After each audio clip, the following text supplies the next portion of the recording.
anda Dilşah.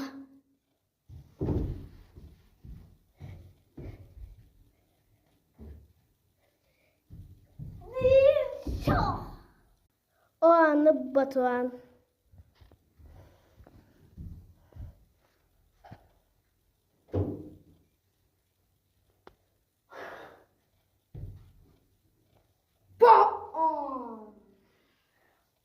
O anda Ayşe.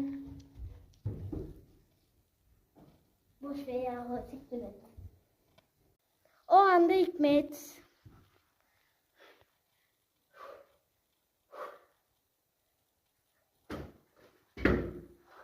Ay, pardon.